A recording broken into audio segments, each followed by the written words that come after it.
Contra lo que algunos creen y predican, vivir en Cristo no significa vivir en una esfera de cristal, lejos de los sinsabores, de los dolores y de los males de este mundo.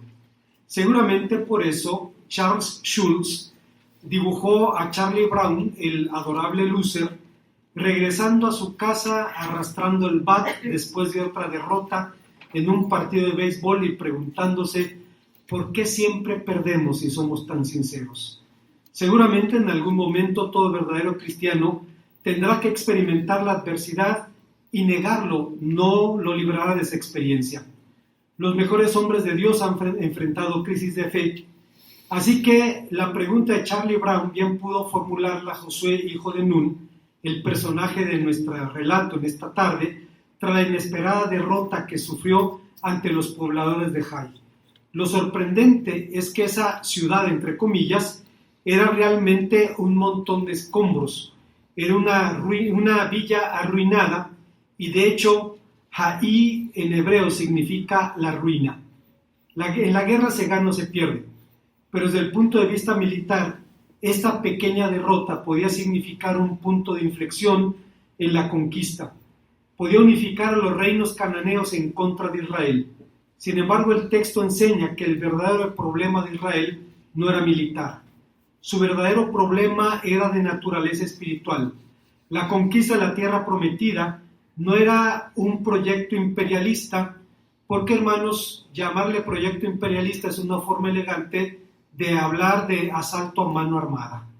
Cuando un país invade otro para saquear sus bienes, bueno, es un eufemismo llamarle de otra manera, pero es asalto a mano armada. Tampoco era un acto de pillaje, era el cumplimiento de una antigua promesa, aunque una promesa condicional. Dios proveería a su pueblo una heredad perpetua, mientras Israel se preservara dentro del pacto. Como consecuencia de la prevaricación de Israel, la derrota de Jai era un recordatorio de que por sí solos los hijos de Israel no podrían lograr la conquista. ¿Cómo manejó Josué la crisis? Lo hizo tomando 3 decisiones imprescindibles que debemos tomar en tiempos de crisis. Veamos cuáles son. Antes, hermanos, de avanzar en el estudio de nuestro pasaje, quisiera mencionar el hecho, creo evidente para todos nosotros, de que en la guerra se gana o se pierde, pero hay combates o batallas que pueden ser puntos de inflexión y cambiar el rumbo de una guerra. A mediados del siglo pasado, nuestro país fue invadido por Francia y los franceses se dedicaron a perseguir al presidente Juárez a lo largo de la ancha geografía del norte del país.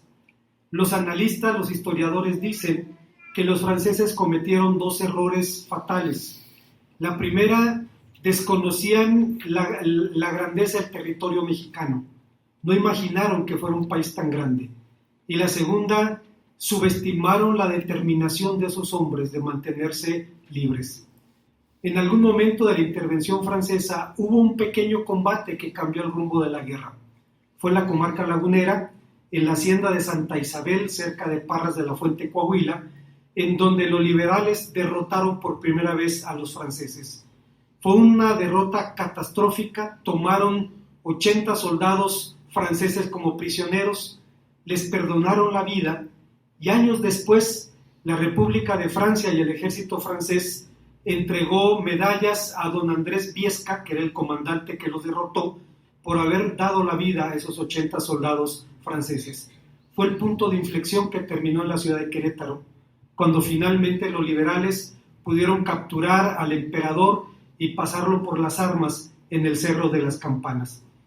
En la guerra se gana o se pierde, pero hay batallas que pueden ser decisivas, pueden ser un punto de inflexión que marca el rumbo de la guerra, y es lo que estamos leyendo en este relato.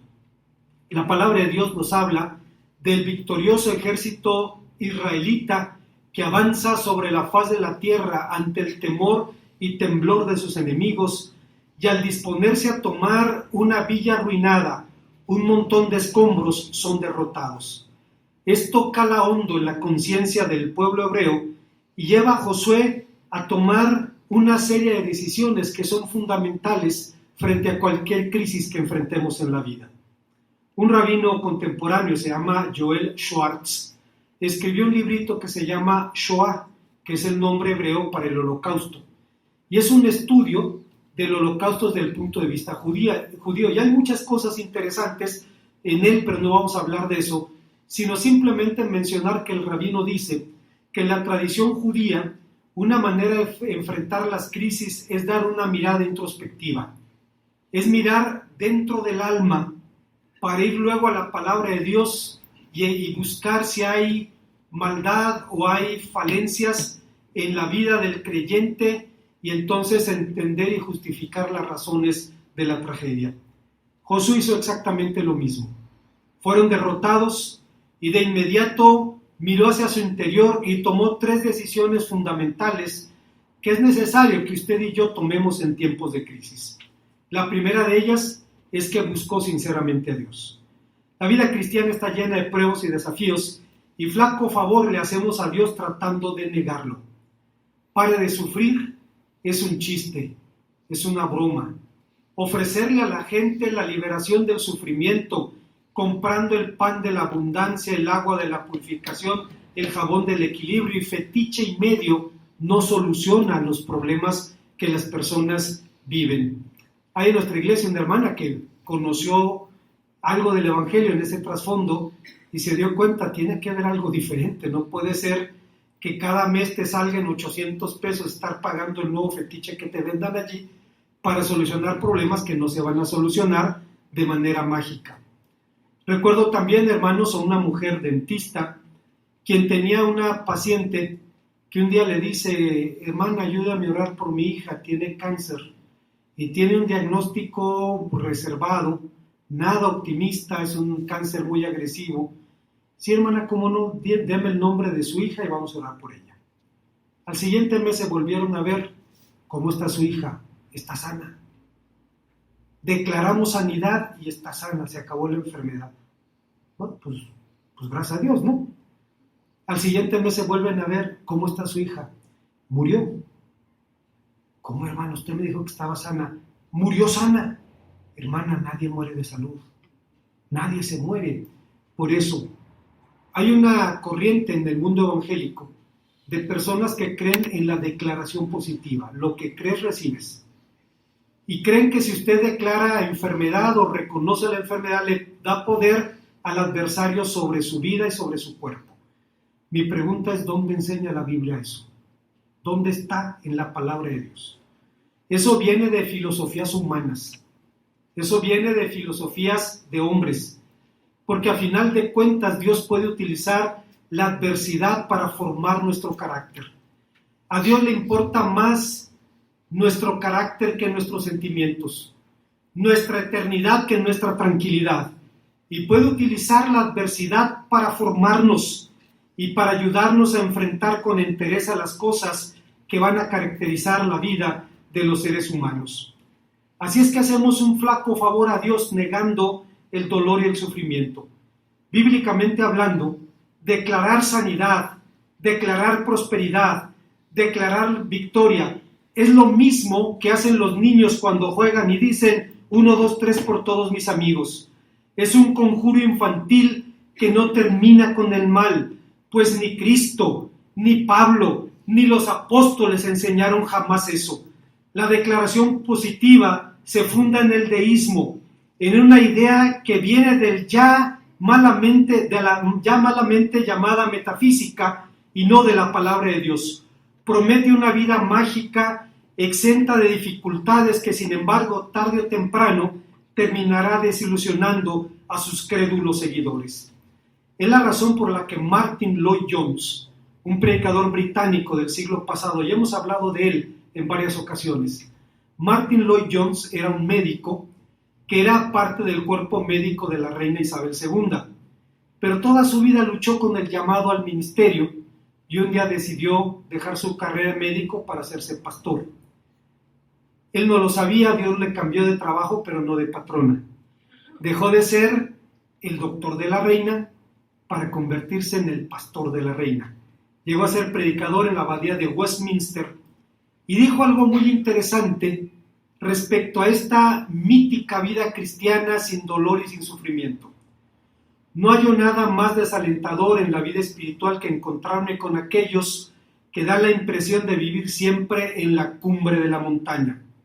No encontramos eso en la Biblia. La Biblia nos enseña que los autores de los salmos sabían lo que era estar abatidos y en graves problemas. Las doctrinas perfeccionistas no son verdaderas, no se cumplen en la vida de quienes las enseñan, pues ellos también son criaturas falibles como nosotros. Proclaman sus propias teorías doctrinales, pero no son realidad ni siquiera en su propia existencia. Pero esto no es nuevo, no solo lo dice Martin Lloyd-Jones. Hace 400 años Juan Calvino ya lo decía: se nos promete vida eterna, pero se nos promete a nosotros los muertos. Se nos anuncia una resurrección bienaventurada y entre tanto estamos rodeados de podredumbre. Se nos llama justos, pero el pecado habita en nosotros. Oímos hablar de una bienaventuranza inefable y entre tanto nos hallamos oprimidos de una miseria infinita. Se nos promete sobreabundancia de toda clase de bienes, pero solo somos ricos en hambre y en sed. ¿Qué sería de nosotros si no nos apoyásemos en la esperanza? Juan Calvino era un hombre con sus defectos, y es imposible negarlos, pero era un hombre de fe. Y era un hombre que reconocía la paradoja de la naturaleza de la vida cristiana, en donde se nos ofrece la adopción divina, y esa adopción nos lleva eventualmente a rogarle a Dios, sabiendo que es nuestro Padre, que nos trate como tal. Y son situaciones que vamos a vivir en algún momento. Pero regresando a nuestro relato, el resultado de la escaramuza de Jai llevó a Israel a una profunda crisis. Josué se abocó entonces a buscar la causa y la solución del problema. No reprendió a su estado mayor, ni reunió su cuadro de comandantes para revisar la estrategia. No responsabilizó a los jefes que dirigieron la operación, ni culpó a los hombres que huyeron delante del enemigo. En la antigüedad había formas de castigo para quien rehuía el combate. Los romanos tenían una práctica aterradora llamada decimatio, es decir, diezmaban a las unidades acusadas de cobardía. Tomaban la unidad, la formaban y contaban 1, 2, 3, 4, 5, 6, 7, 8, 9, 10, el décimo lo apartaban. 1, 2, 3, no importaba el rango, la posición. Ese 10% que apartaban era matado con palos y piedras por sus propios compañeros. En la Segunda Guerra Mundial, los soviéticos tenían masas de soldados, pero no armas suficientes para todos. Y lanzaban a sus hombres con los de la delantera armados, sabiendo que iban a caer. Y la segunda línea tenía que tomar el arma y continuar con el ataque.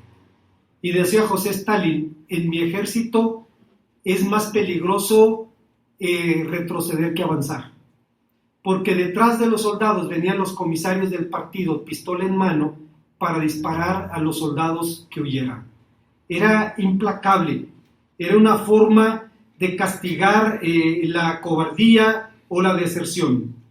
Bueno, hermanos, Josué no emprendió medidas punitivas contra sus hombres porque sabía que más que una empresa militar, la suya era una empresa espiritual.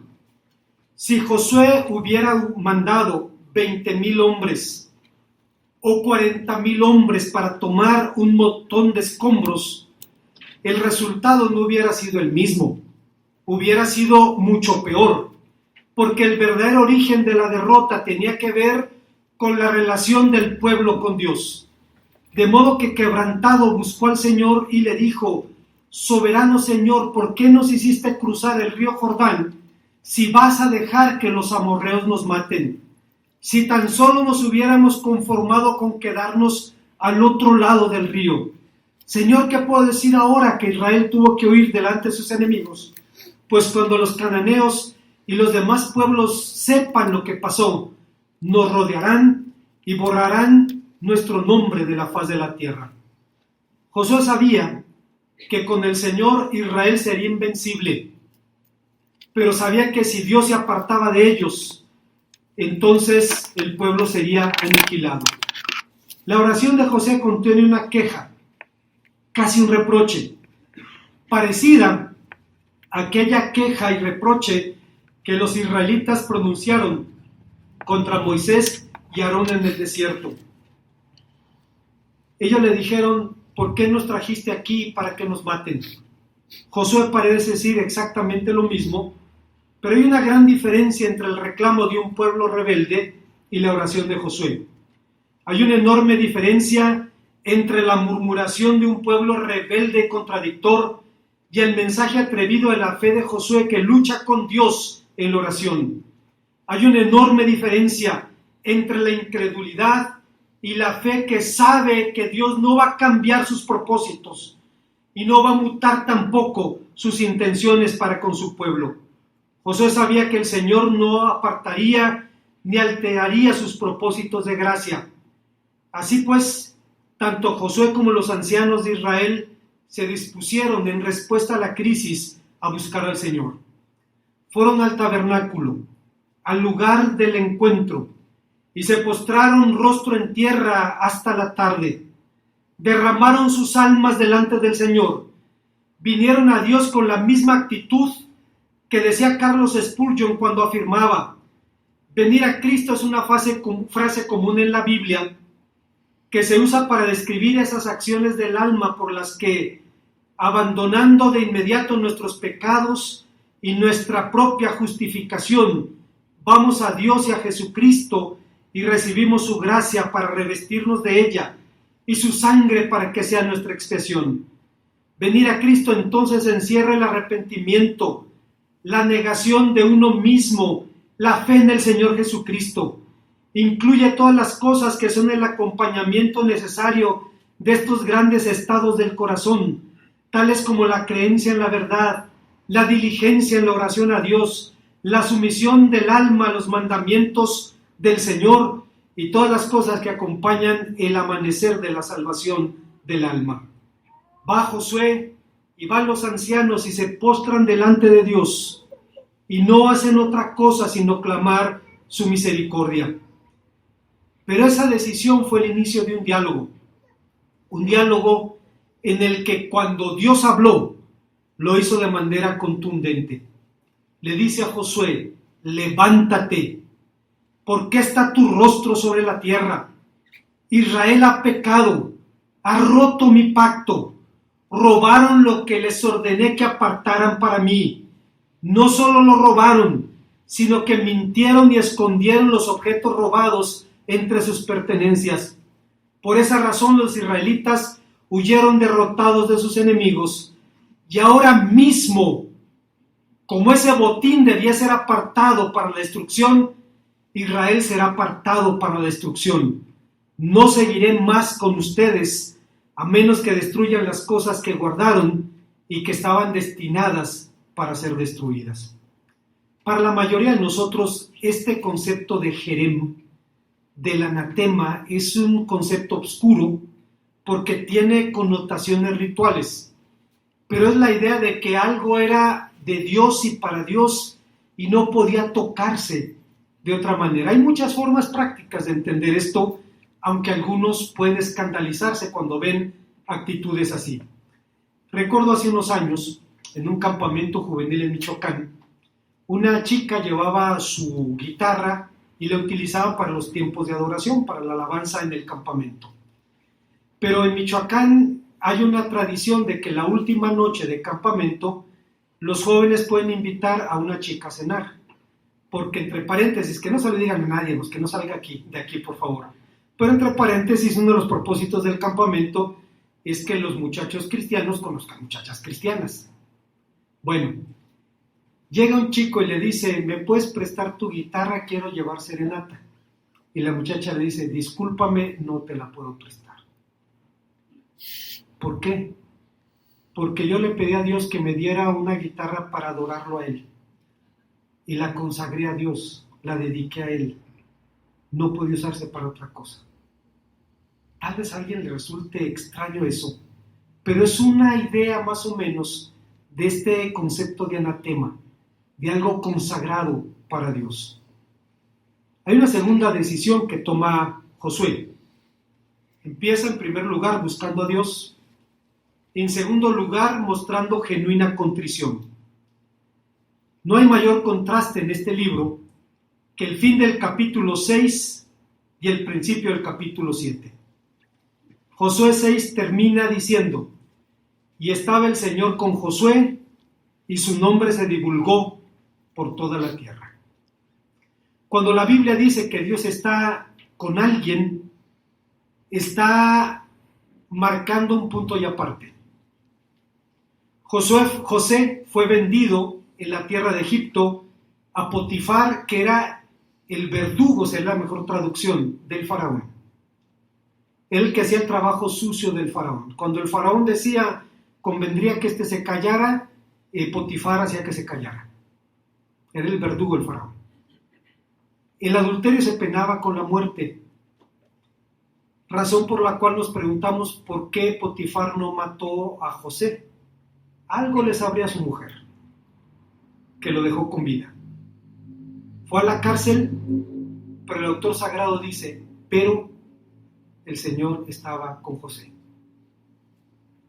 Interpreta los sueños de sus compañeros de prisiones, el copero y el panadero del rey, y el que escucha de José que el faraón lo va a restituir a su posición, le dice, cuando esté en mi posición me voy a acordar de ti, promesa que olvidó en 3 días. Cuando el faraón es atormentado, el hombre dice, reconozco mis faltas. Hay en la cárcel un hombre que puede interpretar los sueños, y toman a José, lo bañan, lo rasuran, lo rapan y lo llevan delante del faraón. Y dice la Biblia que José le dijo, va a venir un gran hambre, 7 años de abundancia, 7 años de escasez, prepárate, etcétera, etcétera. Y vuelve a decir la palabra de Dios, y el Señor estaba con José. Josué capítulo 6, versículo 27 dice, estaba el Señor con Josué, y su nombre se divulgó sobre la tierra. Pero en el siguiente versículo aparece un pero. Pero los hijos de Israel cometieron prevaricación contra el Señor. Si hay un pero que sea relevante aquí, es este. Recuerdo un sermón de Matthew Henry, quien hablaba sobre aquel general sirio, Naamán, quien era un hombre famoso, valiente, apreciado por su rey, dice, pero leproso. Y decía Matthew Henry, tenía muchos bienes, pero su pero eclipsaba todas sus posesiones. Era leproso. Y ni el más vil esclavo cambiaría su pellejo por el del comandante. Así es que aquí hay un enorme pero los hijos de Israel cometieron una prevaricación. Por sí misma la derrota de Israel no era un mayor problema. Perdieron 36 hombres. Su campamento no estaba amenazado, sus tropas no estaban rodeadas, su abastecimiento no estaba cortado. El problema era que el temor se había apoderado de la nación al verse vulnerable, y el texto dice que los israelitas quedaron paralizados de miedo y su valentía se desvaneció. Modismo que la Reina Valera 60 traduce diciendo, se hizo como aguas, se derramó. De suyo, participar en un combate es una experiencia intimidante. El general Francisco L. Urquizo, el novelista del Soldado, un hombre, él era de la comarca lagunera, y llegó a ser secretario de la Defensa en los años 40, un novelista excepcional, puso en los labios del protagonista de la novela Tropa Vieja el ambiente previo a la toma de la ciudad de Torreón en 1911. Había temorcillo, puede ser que hasta miedo. Así sucede en todos los combates antes de empezar. Las primeras balas son las que enchinan el cuerpo. Pasado el rato, ves venir las cosas más malas como si no tuvieran importancia o como si fuera lo más natural del mundo. El que diga que nunca ha tenido miedo en el combate no dice la verdad. Todos hemos sentido frío en el espinazo, aunque fuera al principio de la pelea. Cuando silban las primeras balas, no hay quien se encoja y suma la cabeza entre los hombres. El que diga lo contrario miente. Unos lo confiesan, otros se los dan de machos, pero todos lo sienten, aunque no lo digan. Este hombre, hermanos, participó en la revolución y comentaba que cuando los soldados experimentados estaban al lado de las tropas recién reclutadas, cuando pasaban silbando las balas sobre las cabezas de los nuevos soldados, se encogían y les decían, compañero, no se asuste, ya pasó. Hay que cuidarse de las que vienen adelante. Pues hermanos, en los tiempos bíblicos las cosas no eran mejores. En los tiempos bíblicos las cosas eran peores. Los combates eran cuerpo a cuerpo y el combatiente veía el color de los ojos de su rival, lo que resultaba intimidante. Por esa razón la ley de Moisés incluye entre las leyes de la guerra una concesión. Si alguno tiene miedo y le falta valor, que se vaya a su casa para que no acobarde a sus compañeros. Deuteronomio 28. Obviamente el miedoso salvaba su vida, pero no salvaba su reputación, porque iba a vivir el resto de sus días estigmatizado por su cobardía. Pero el problema de Israel no era psicológico, no era moral y tampoco era social. Era un problema espiritual. El pueblo había cometido prevaricación. Curiosamente, la palabra prevaricación en hebreo es ma'al. Y tengo que preguntarme si la palabra mal no viene de esa raíz, porque a veces nos llevamos sorpresas. Hace unos años, por alguna razón, en un curso de hebreo, comentábamos, la palabra kabar en hebreo significa tumba. Y uno de los alumnos dijo, yo creo que no es casualidad, debe haber una raíz que haga que suene igual que en español. Y pues investigamos y sí, al español vino por el árabe, que es una lengua semítica, y efectivamente significa exactamente lo mismo. Así es que mal, prevaricación, tal vez venga de la misma raíz en español. Prevaricación significa traición, deslealtad, felonía. Habían desobedecido deliberadamente una orden expresa al Señor. El botín de la ciudad será consagrado a Dios para la destrucción. Habían desobedecido un mandamiento. Había entonces razones para temer, pero para temer a Dios, no a los hombres. Temer a los hombres llevaría a Israel a una catástrofe todavía peor. Alguien dijo respecto a esta clase de temor, el temor nos susurra al oído que Dios no es suficientemente grande para cuidar de nosotros. Nos dice que no estamos seguros en sus manos. Nos hace distorsionar la manera en que nos acercamos y pensamos de Él. El miedo ha creado más herejes que los que suscita la mala teología, puesto que nos hace vivir como si sirviéramos a un Dios limitado, finito, impotente, incompetente. El temor de Dios es todo lo contrario. Cuando alguien teme a Dios, ya no le teme a nada, mientras que cuando alguien no le teme a Dios, termina temiéndole a su propia sombra. No era el caso de Josué. Josué procedió a rasgar sus vestiduras como signo del arrepentimiento.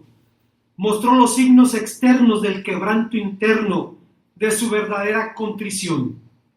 Debo decir algo respecto a esta costumbre judía de rasgarse las vestiduras, que se preserva hasta el presente, pero de forma ritualizada.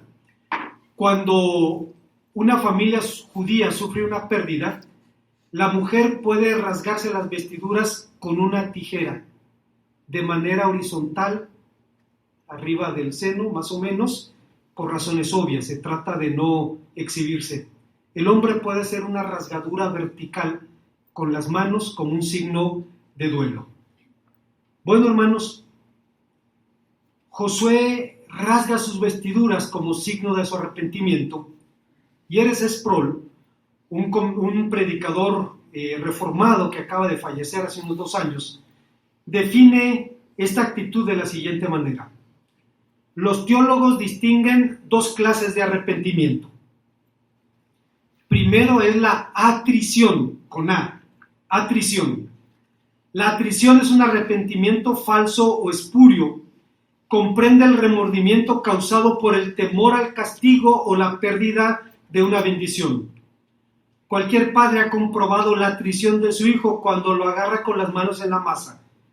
El niño, temiendo la paliza, le dice: lo siento, no me pegues.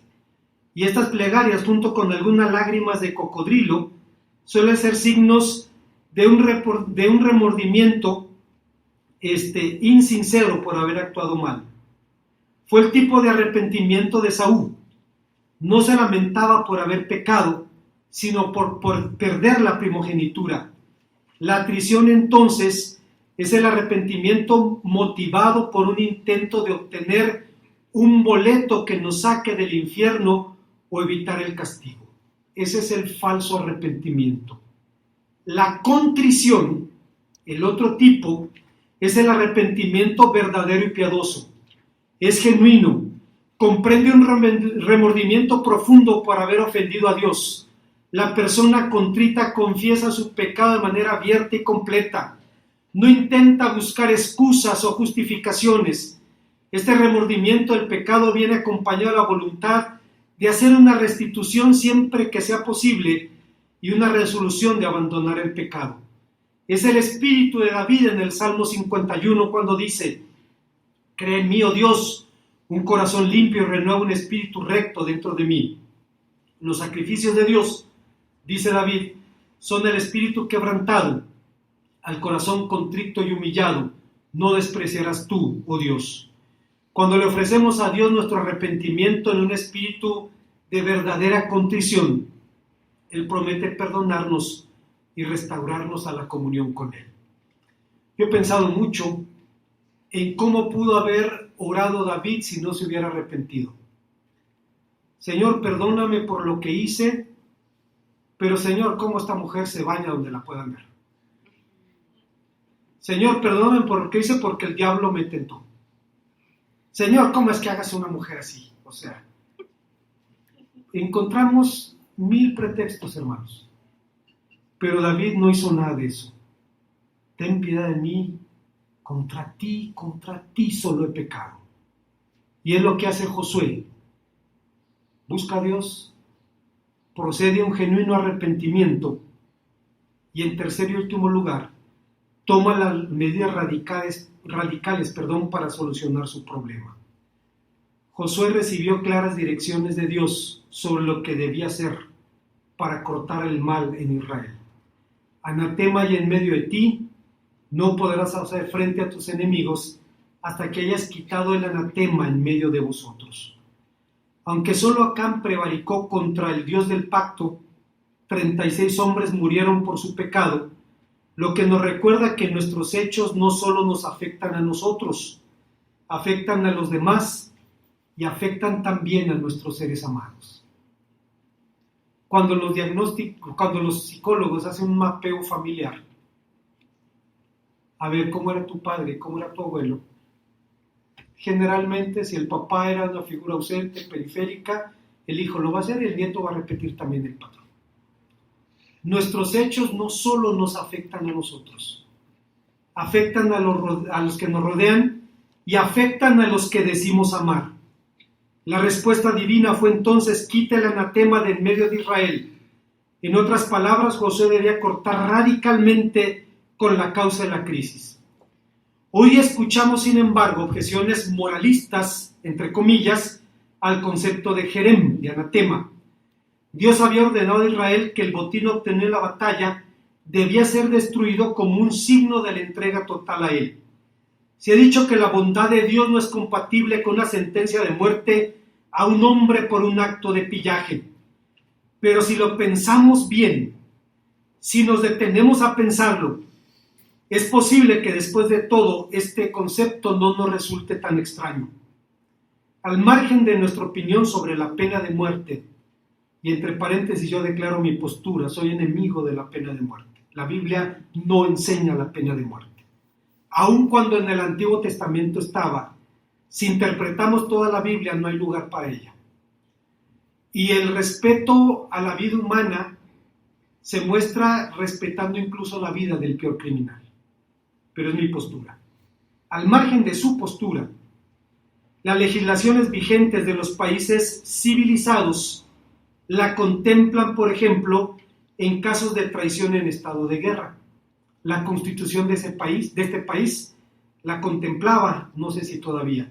Creo que el señor Fox la quitó de la Carta Magna, aunque estaba contemplando el proyecto del 17, cosa que no se hizo porque el país no fue pacificado en ese entonces.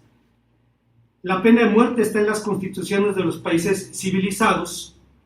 Cuando bienes tutelados de mayor jerarquía están en riesgo, la vida, la libertad, la independencia, cuando esas cosas se ven amenazadas.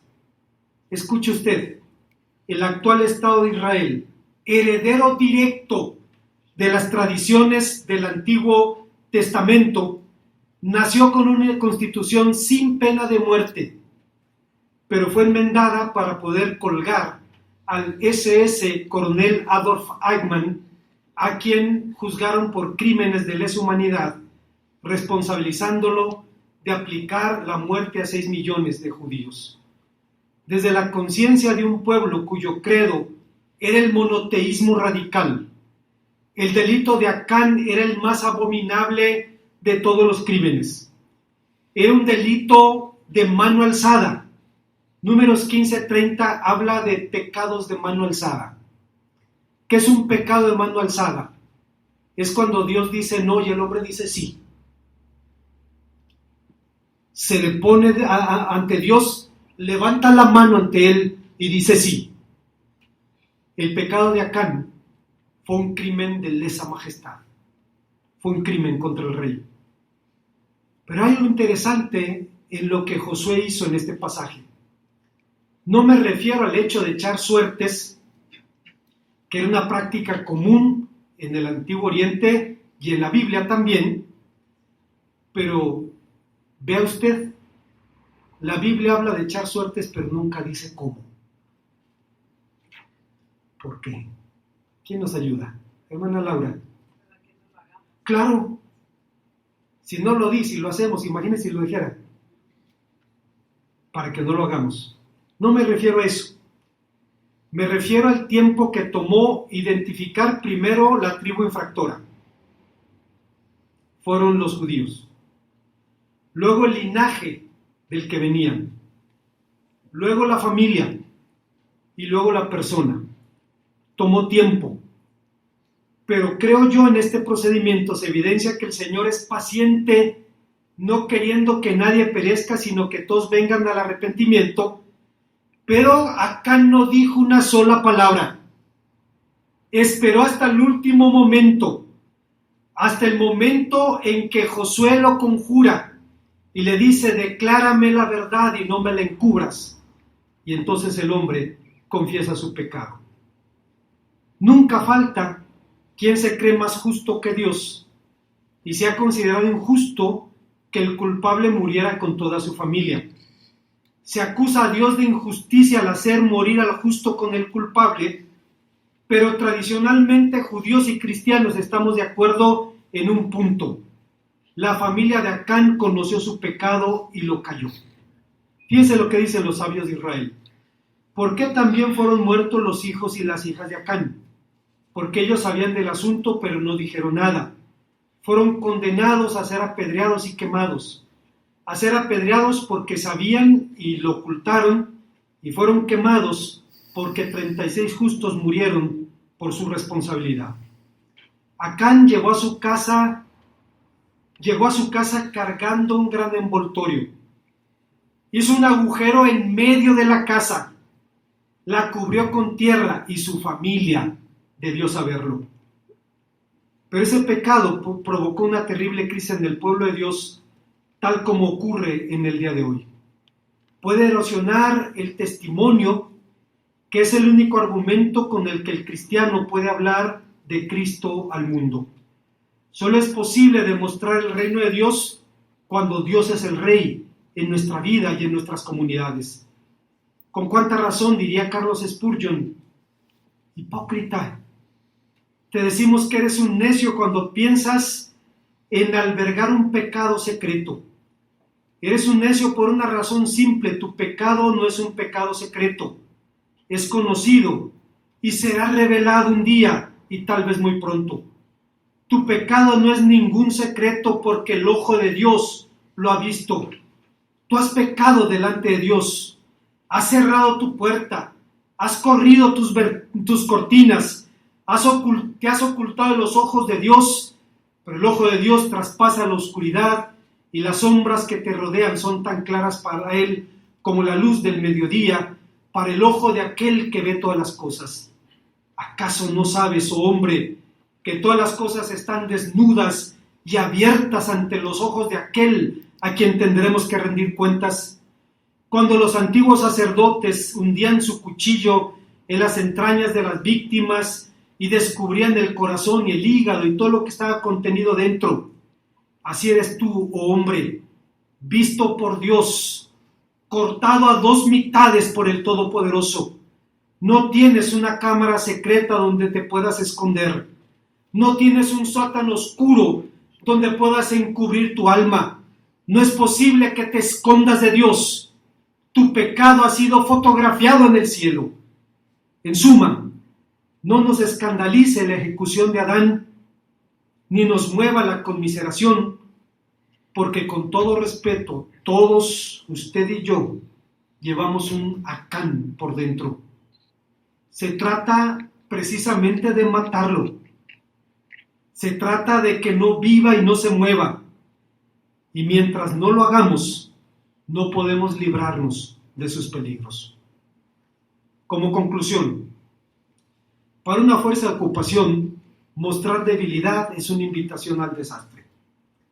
Fue lo que ocurrió al ejército español en Marruecos en 1921. España dominaba Marruecos, pero los insurgentes marroquíes aniquilaron a todo el ejército español, hasta el último hombre, en el desastre de Anual.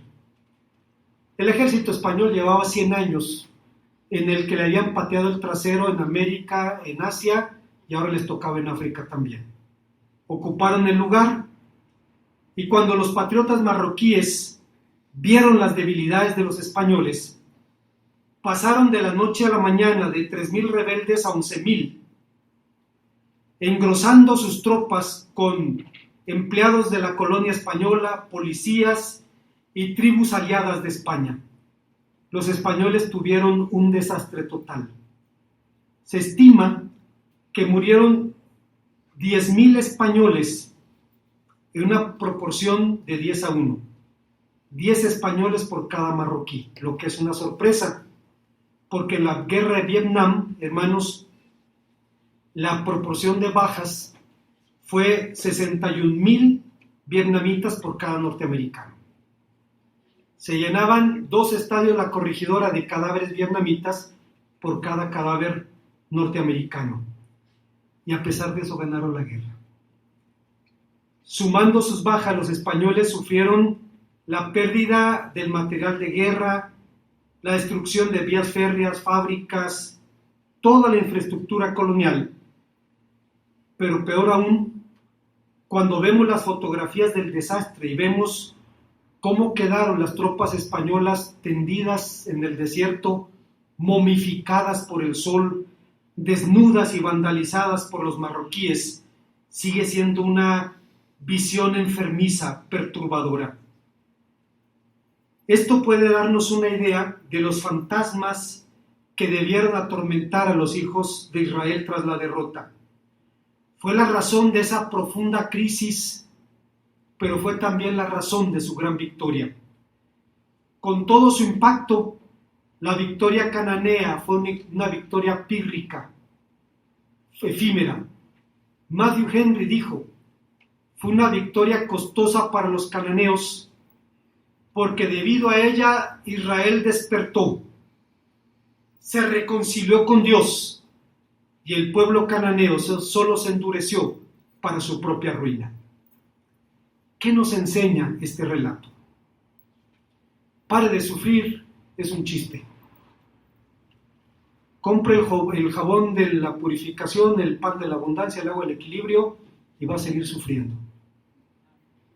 La mejor manera de llamar eso es pague por sufrir, porque usted va a pagar y va a seguir sufriendo.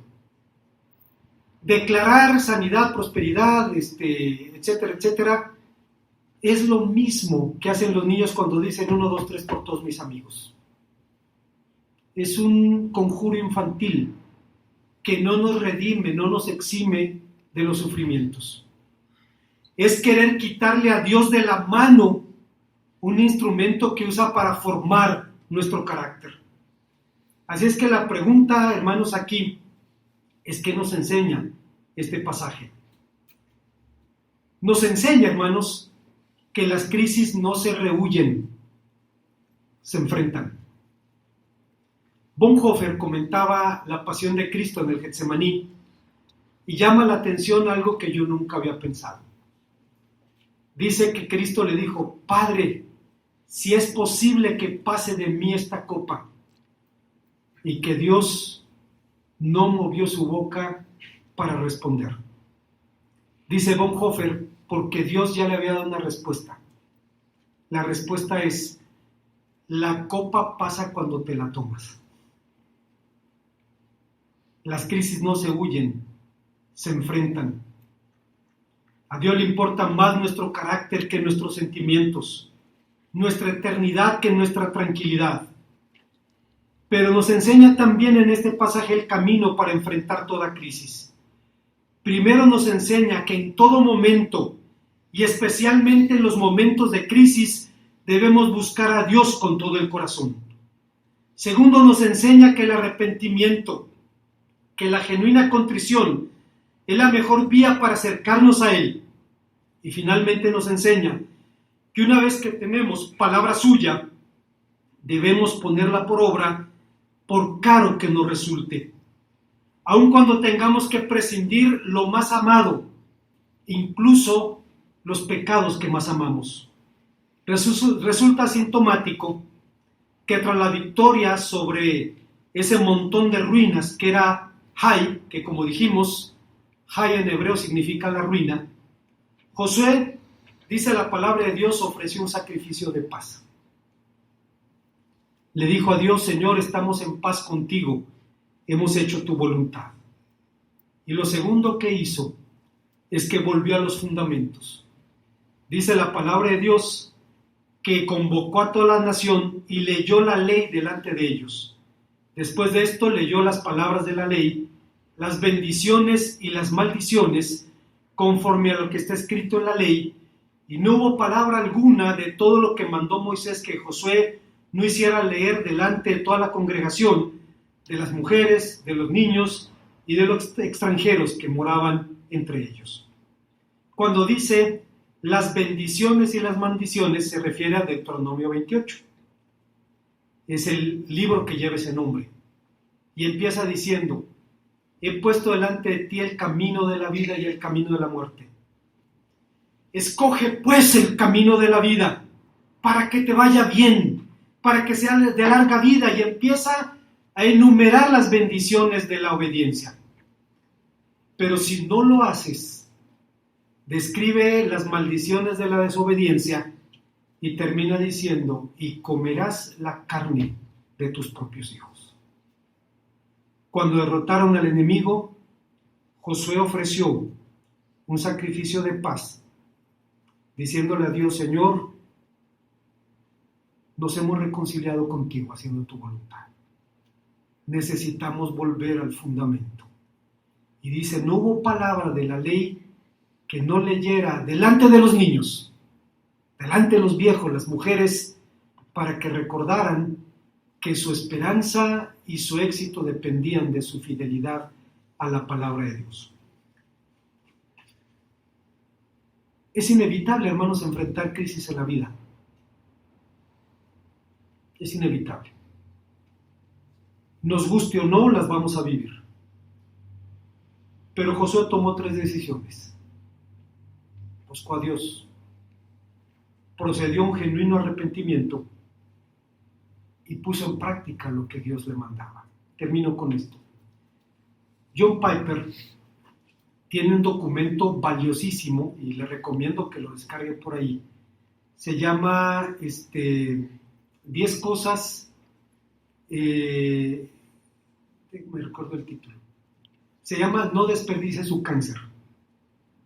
Y dice John Piper: mientras escribo estas notas, me preparo para ir al quirófano para enfrentar un problema de cáncer de próstata.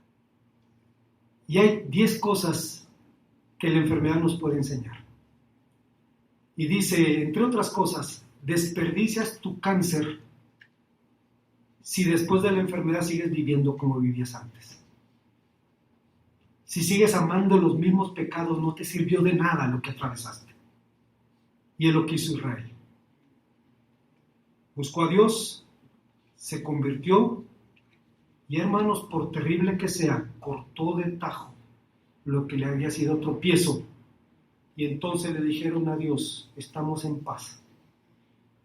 Y le dijo a la nación, necesitamos volver otra vez a los fundamentos. Oremos a nuestro Dios. Gracias, Padre, te damos por tu palabra, porque nos anima, nos confronta, nos desafía, nos estimula sabiendo en qué Dios hemos creído. Permítenos entender y poner por obra tu palabra. En Cristo Jesús. Amén.